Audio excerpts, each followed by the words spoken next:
नमस्कार बंधुरा रूपास किचेने सबाइके स्वागतम। आजकेर रेसिपि मिष्टि दोकानेर मतो लाल दई बानानो एकेबारेई सहज, खूबই कम समयेर मध्य बानिये नेওয়া যায় मात्र 15 থেকে 20 मिनिटेर मध्य। आशा करी रेसिपिटी आपनादेर भालो लागबे। ताहले चलुन देखे नेওয়া যাক। शुरू থেকে शेष पर्यन्त देखार जोन्नो आपनादेर काछे अनुरोध रइल। प्रथमे गैसेर ओपर कड़ा बसिए तार मध्य दिए देब 4 चामच चीनी। एबार चीनिर क्यारामेल तैरी करे नेब। गैसेर फ्लेमटा मिडियामे रेखे এইভাবে নাড়াচাড়া করলেই দেখবেন চিনি ধীরে ধীরে ক্যারামেল হতে শুরু করেছে।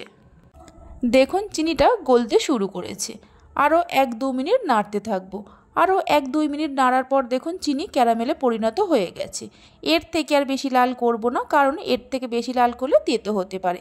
গ্যাসের ফ্লেমটা বন্ধ করে দিয়ে এর মধ্যে 1 লিটার দুধ দিয়ে দেব। দুধটা আমার আগে থেকেই জাল দেওয়া ছিল। চিনির ক্যারামেলের মধ্যে দুধটা দেওয়ার সময় অবশ্যই গ্যাসের ফ্লেমটা বন্ধ রাখবেন, তা না হলে দুধ কেটে যেতে পারে।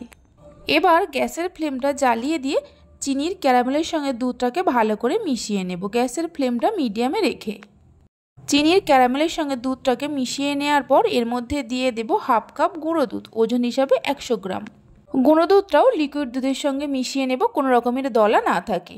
এইভাবে চিনির ক্যারামেল তৈরি করে নিয়ে দুধ জাল দিলে দইয়ের মধ্যে একটা সুন্দর কালার আসে। গুঁড়ো দুধটা মিশিয়ে নিয়ে মিনিট 2-3 সময় ধরে জাল দিয়ে নেব। মিনিট 2-3 জাল দিয়ে নেওয়ার পর এর মধ্যে দিয়ে দেব হাফ কাপ চিনি, ওজন হিসাবে 100 গ্রাম। আপনারা চাইলে চিনির পরিমাণটা আর একটু বাড়িয়েও দিতে পারেন, তবে অতিরিক্ত মিষ্টি দেবেন না, তাহলে দই বসবে না। চিনি দেওয়ার পর মিডিয়াম ফ্লেমে এইভাবে আরও মিনিট 2-3 সময় ধরে নাড়তে থাকবো যতক্ষণ না চিনিগুলো গলে যায়। সুন্দর ফ্লেভারের জন্য এর মধ্যে 3টে এলাচকে ফাটিয়ে নিয়ে দিয়ে দেব। চিনিগুলো গলে যাওয়ার পর মিডিয়াম ফ্লেমে আরও মিনিট 10-12 জাল দিয়ে দুধটাকে ঘন করে নেব। 10-12 মিনিট জাল দিয়ে নেওয়ার পর দেখুন দুধটা আগের থেকেই অনেকটা ঘন হয়ে গেছে। এর থেকে আর বেশি ঘন করব না। এবার গ্যাসের ফ্লেমটা বন্ধ করে দিয়ে দুধটাকে নামিয়ে ঠান্ডা করে নেব। দুধটা ঠান্ডা হয়ে গেছে, তবে পুরো ঠান্ডা করব না, হাতের আঙুল ডুবিয়ে রাখা যায় ঠিক সেই রকমভাবে ঠান্ডা করে নিতে হবে। যে পাত্রের মধ্যে দই বসাবো তার মধ্যে জল ঝরানো টক দই 3 চামচ দিয়ে দেব। আমি এখানে একটা স্টিলের হাঁড়ির মধ্যে বসাচ্ছি, আপনারা চাইলে যে কোনো পাত্রেতেই বসাতে পারেন।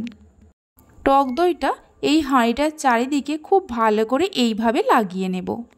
তবে ফ্রিজের ঠান্ডা টক দই কখনোই ব্যবহার করবেন না, ফ্রিজ থেকে বের করে কিছুক্ষণ পরে তবেই ব্যবহার করবেন।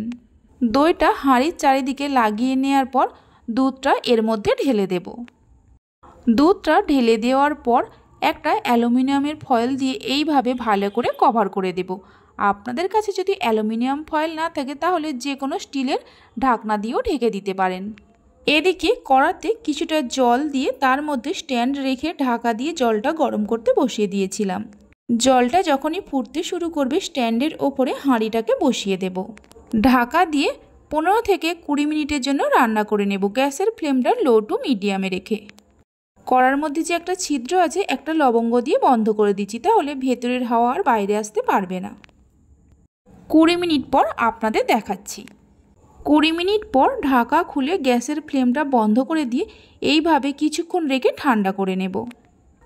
ঠান্ডা হয়ে যাওয়ার পর অ্যালুমিনিয়ামের ফয়েলটা খুলে দেখাচ্ছি, দেখুন দইটা কত সুন্দরভাবে বসে গেছে। দইটা যদি না বসতো তাহলে আরও মিনিট 5 সময় ধরে রান্না করে নিতে হতো। এবার এটাকে 1 ঘন্টা ফ্রিজে রেখে ঠান্ডা করে নিয়ে তারপর আপনাদের দেখাচ্ছি। 1 ঘন্টা পর ফ্রিজ থেকে বের করে নিয়ে এসেছি। দইটাকে কেটে দেখিয়ে দিচ্ছি, দেখুন কত সুন্দর হয়েছে। আর এটা খেতেও হয় একদম দোকানের মতো। এইভাবে একবার দইয়ের রেসিপিটি বাড়িতে বানিয়ে দেখতে পারেন। বাড়িতে বানালে খেয়ে আপনাদের কেমন লাগলো কমেন্ট বক্সে জানাতে ভুলবেন না। আমার রেসিপি আপনাদের ভালো লেগে থাকলে অবশ্যই লাইক করবেন, বন্ধুদের সঙ্গে শেয়ার করবেন। ভালো লাগলে চ্যানেলটি সাবস্ক্রাইব করে পাশে থাকা বেল আইকনটি প্রেস করবেন নতুন রেসিপির আপডেট সবার আগে পাওয়ার জন্য। আপনারা সবাই ভালো থাকবেন, সুস্থ থাকবেন। ধন্যবাদ।